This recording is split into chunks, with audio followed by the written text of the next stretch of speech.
In this record video, we will be looking at Pulpoliticos, binati si Trump. License plate number 7, isiniwalat, Duterte, ayaw sa Quadcom, at marami pang iba. Do you know why? Because, kumusta for me? This is for Joseph and welcome to News and Worthy Recap, weekly edition number 76. We have tons to cover since last week, so skip to the times as provided if it piques your interest. Here are some pictures commentary for your convenience.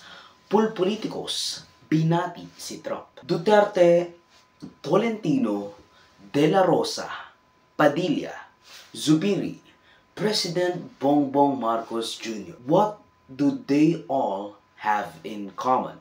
You know, except from being a list of the most problematic people in national politics, binati agad nila si Republican nominee and President-elect number 45 and number 47, Donald John Trump.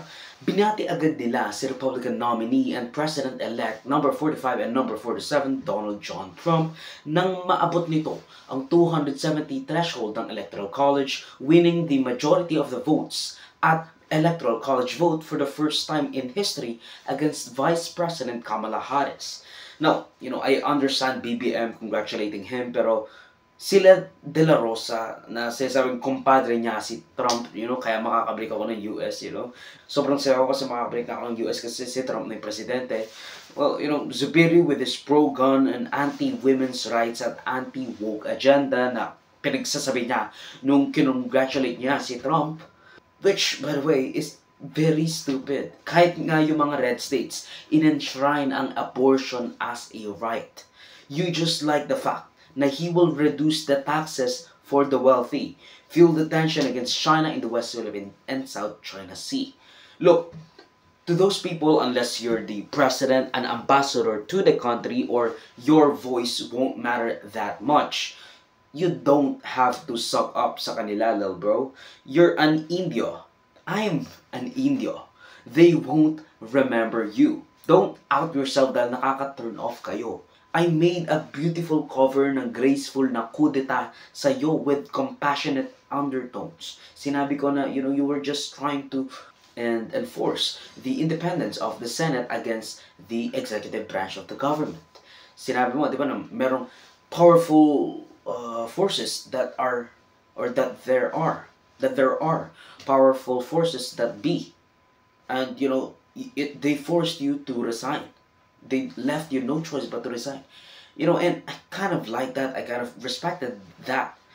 I made a beautiful cover ng graceful na kudeta sa'yo with compassionate undertones. Tapos, malalaman ko, you're a fucking MAGA conservative. Are you out of your mind? The people in Europe voted overwhelmingly, or if they were to vote in the US elections, voted overwhelmingly to Kamala Harris. Tapos ikaw kasi you know, strongman ka and you know, has bad mouth, katulad ni Duterte. You see Duterte in Trump. The populist rhetoric, di ba? Parang ang weird, napaka-conservative. Tapos, I mean, sure, okay ako sa conservatives. I'm not knocking them, and I understand some of their views. Pero MAGA, if you're a MAGA, Make America Great Again, conservative, with the red hat, with Trump in your fucking skull, you're cooked, bro. Matandaan natin, natalo si former senator and former secretary of state, Hillary Clinton, kahit na she received like 3 million more votes than Trump noong 2016 dahil sa Electoral College, which meant na, you know, you can win by 3 million votes and still lose the election due to the Electoral College. Noong 2020, sagsagsagan ng botched COVID-19 response, vaccine disinformation, and you know, vaccine scare, and misinformation at polarization ng politika sa US, natalo siya ni former Senator and Vice President Joe Biden both in votes and Electoral College. This time around, according to the Post, sa labanan ng isang convicted felon with almost 100 indictments at criminal charges, insurrection raiding the Congress floors when he couldn't accept the election results, twice losing the popular or the plurality of the votes, alienating the US in the modern world, tax cuts for the wealthy, and while kind of putting the burden onto the middle class and the working class. Certified COVID response fumbler, no COVID response at all, you know, recommending ivermectin and freaking bleach to be injected in your veins to fight COVID. Failed businessman with multiple bankruptcies including a casino. You know, isipin mo yun, nalugi yung casino mo sa Vegas. Like, how bad do you have to be to do that? Like, that's like impossible to do. Dog whistling 78-year-old, 2 assassination attempts from the same party cult leader Donald J. Trump, and a public servant with decades of experience in public service, mostly outside the limelight as a defense attorney and public prosecutor in California, Senator and Vice President Kamala Harris was neck and neck. Isipin mo yun, binabash nila si Biden kasi 80 plus years old na siya. You know, he's like a few years older than Donald Trump. Binabash nila yun. So, napaalis si Joe Biden. Ang pinalit nila, 60-year-old Kamala Harris. Pero natalo pa rin siya sa 78-year-old dog whistling 2 assassination attempts from the same party cult leader Donald J. Trump. And it was neck and neck.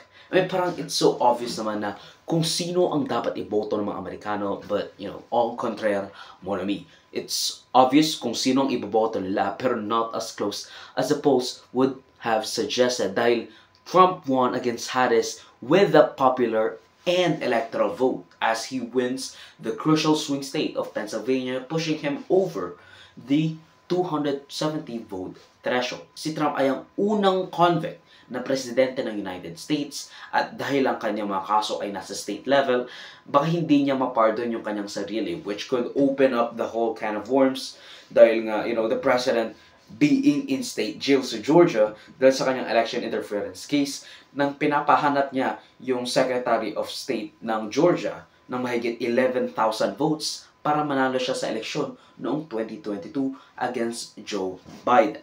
You know, why am I telling you this? You know, hindi niya naman kailangan yung backstory, di ba? And, you know, I don't really know.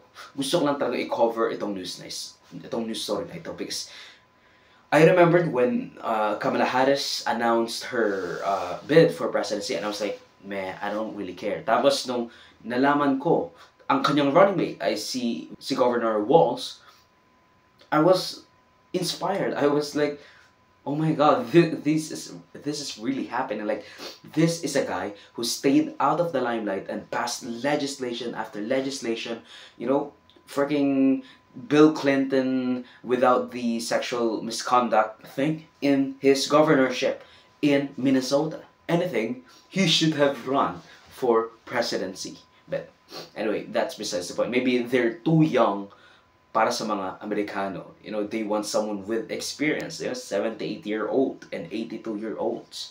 Yun ang pwedeng, you know, pakakuha at malaman na talagang may experience sila. Hindi yung 60-year-old na buong buhay niya is nilaan niya sa pagsaserve sa public. But, you know, I don't really care. I don't really know why I covered this news at bakit ko ginagawa ito sa inyo. I have a lot of stuff to say kaso alam ko namang hindi kakayanin ang ating oras at let's be honest, the Filipino people do not care about the details. Siguro may target market of educated Filipino liberals or conservatives, even far lefts, may be interested. Pero I don't have the audience for that just yet, you know. Pero itong tatandaan natin, abortion rights was in the ballots here. Dahil mukhang there's a chance na abortion may be outright banned. Pero malamang sa malamang, walang pake si Trump siya. Like, he doesn't really have strong opinions sa abortion. Non-white hate may be on the rise dahil na-vindicate si vengeful at convicted Trump, lalo na sa mga Republicans na tumalikod sa kanya dahil sa kanyang mga antics, including election denying, crash outs at, you know, the incredible insurrection. Tandaan natin na Trump fueled the flame sa discontent sa area of Palestine and Israel nang inilipat niya ang embassy ng United States to Israel sa Jerusalem na dapat walang may-aring bansa according to the treaty. Again, nasa Tel Aviv yung embassy ng United States and ng United States to Israel. And you know, it has been that way since Israel's conception in the border thing that, basta anyway. Walang may-aring bansa sa Jerusalem, or at least that was supposed to be the case. Pero nung nirecognize ni Trump na ang Jerusalem ay ang capital ng US, everybody lost their shit.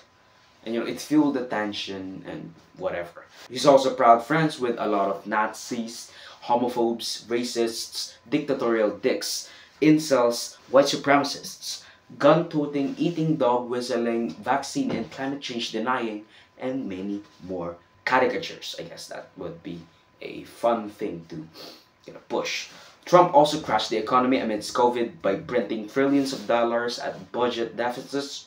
He inherited a growing and blooming economy under Obama. And he inherited a booming economy by Obama, but he crashed the economy amidst COVID-19 by printing trillions of dollars at budget deficits, replacing or outright removing Obamacare, mass deportation of illegal and maybe some legal immigrants, crashing the US economy, tariffs at fueling scandal, social, cultural, and racial hatred and divide in one of the most polarized election years since he first went down that escalator.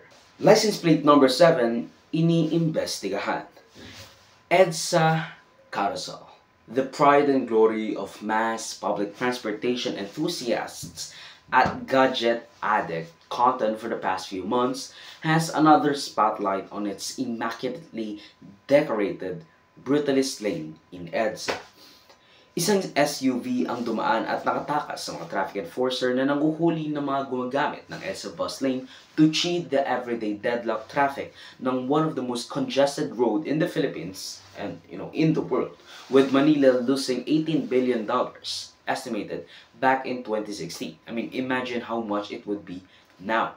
Isa sa mga sagot na in-enforce ng Metro Manila Development Authority or MMDA ay ang EDSA's exclusive bus lane amidst the pandemic dahil of course mas madali magbago ng pulisiya when there's barely any traffic for improvement para ma-improve natin and to experiment further. Hailed by me and many others, I want EDSA lane to be there. People say, sayang yung isang linya ng EDSA bus lane, dapat pinapapasok din yung mga private cars. Oh, fuck you. Don't use the private cars if you don't want to be stuck in traffic. Diba? That's just it. Because you have that privilege and you can use that privilege. But don't let the hard-working Filipino people at yung mga 9 to 5, 8 to 6 people and the people that goes to school para masama sa mga deadlock nyo. They actually contribute at it's a more efficient transportation method. Now, hailed by me and many others, the EDSA bus lane, the longest inside NCR, are one of the most efficient ways of transporting mass amounts of people from one place to another besides the LRT right on top of it. Because the best or the most efficient thing is trains.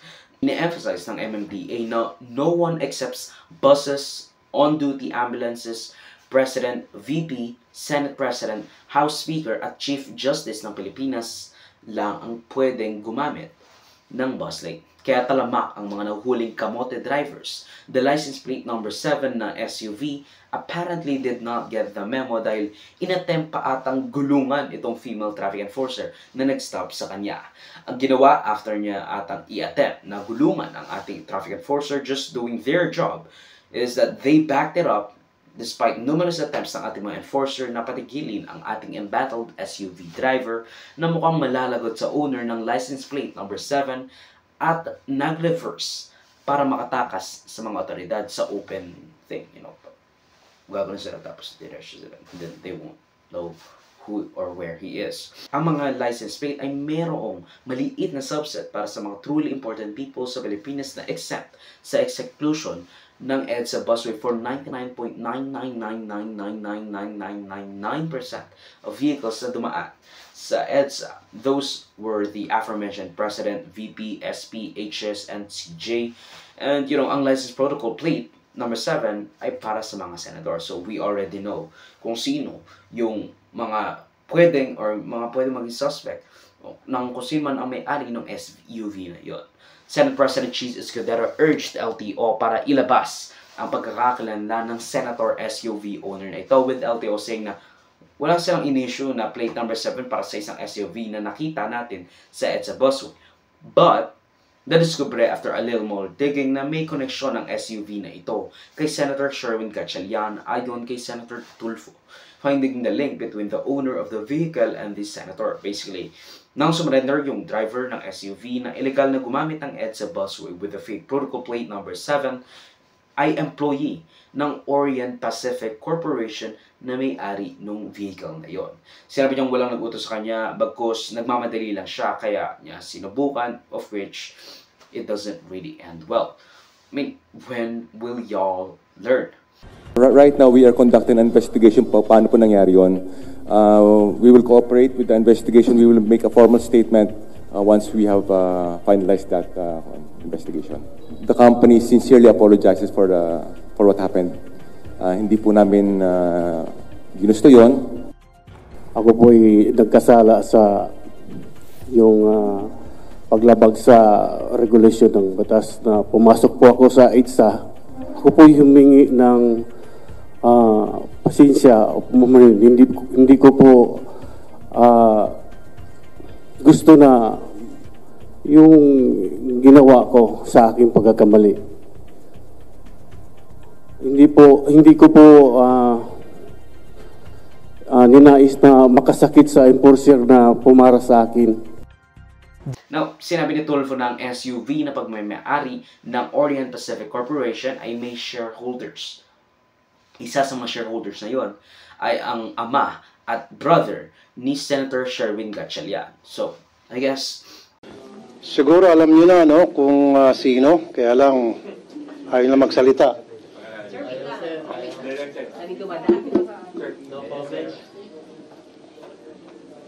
I'm sorry.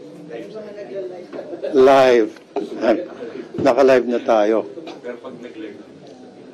Sir, may statement kayo or diretso tanong na po? Meron akong statement. Kung ako doon sa pasahero, wag mo nang pahirapan pa ang maraming tao. Aminin mo na, sabihin mo na nagkamali ka, isurrender mo yung driver mo, and mag-apologize. Kasi sa ngayon, ang nangyari, na pagbibintangan ang 24 ninyong senators. And I know for a fact na wala sa 24 senators namin ang involved doon sa skandalong yon sa EDSA. Although, I also know for a fact na ito related sa isang senador. Not related. Related ito sa isang senador. Pero hindi yung senador ang sakay ng SUV na yan at that time. That I can say for now. Now, timeline.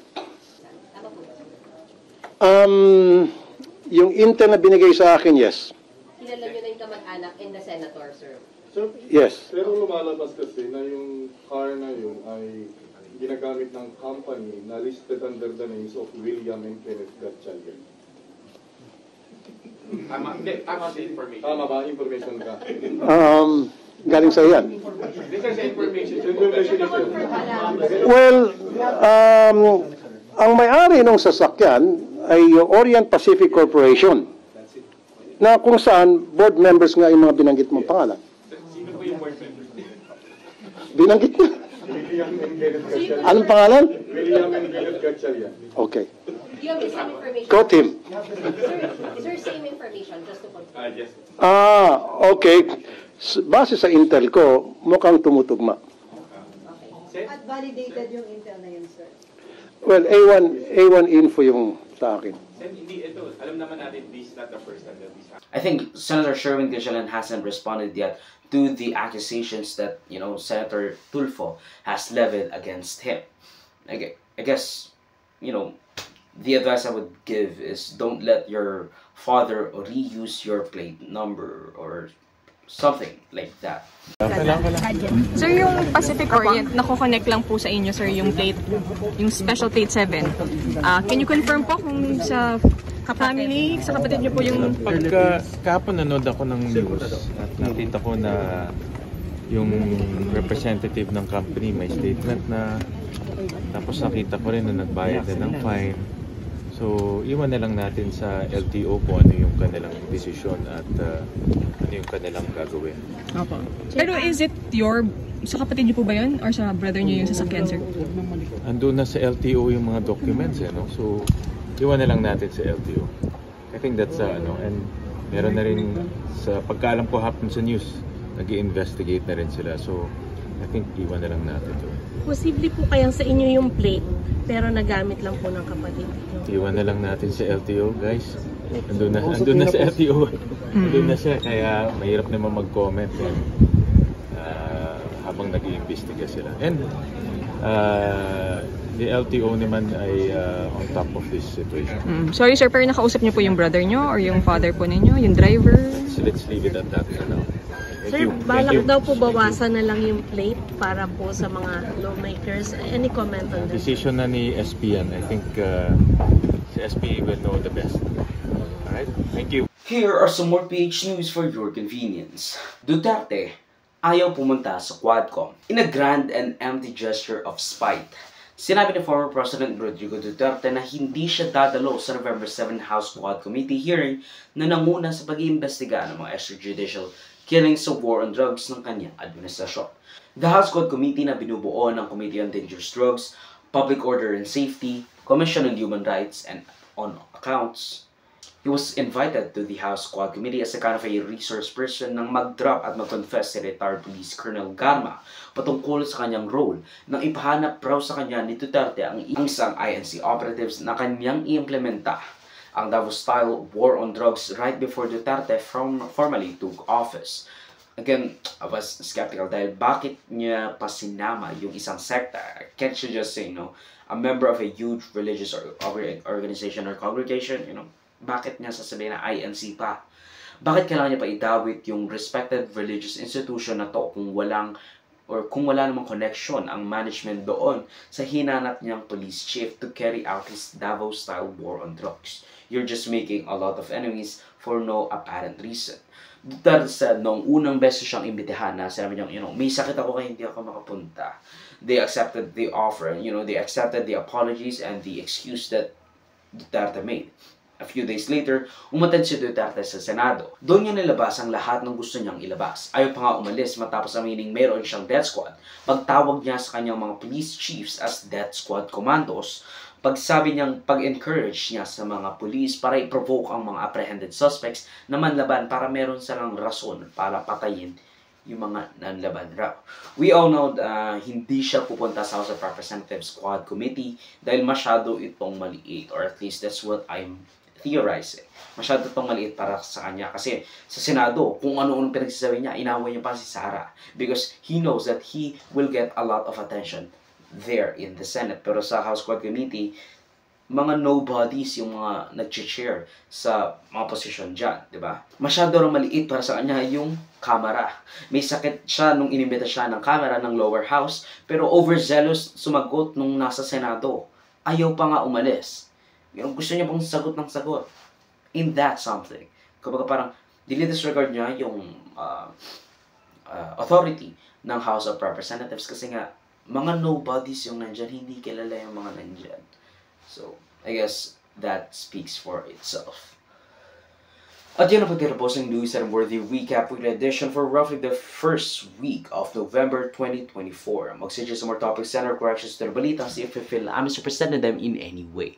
Salamat sa panonood mga kabayang. Out for me, like, subscribe, and follow my links in socials and avoid Joseph that would be linked down below. So, sustainably, of course. Paalam.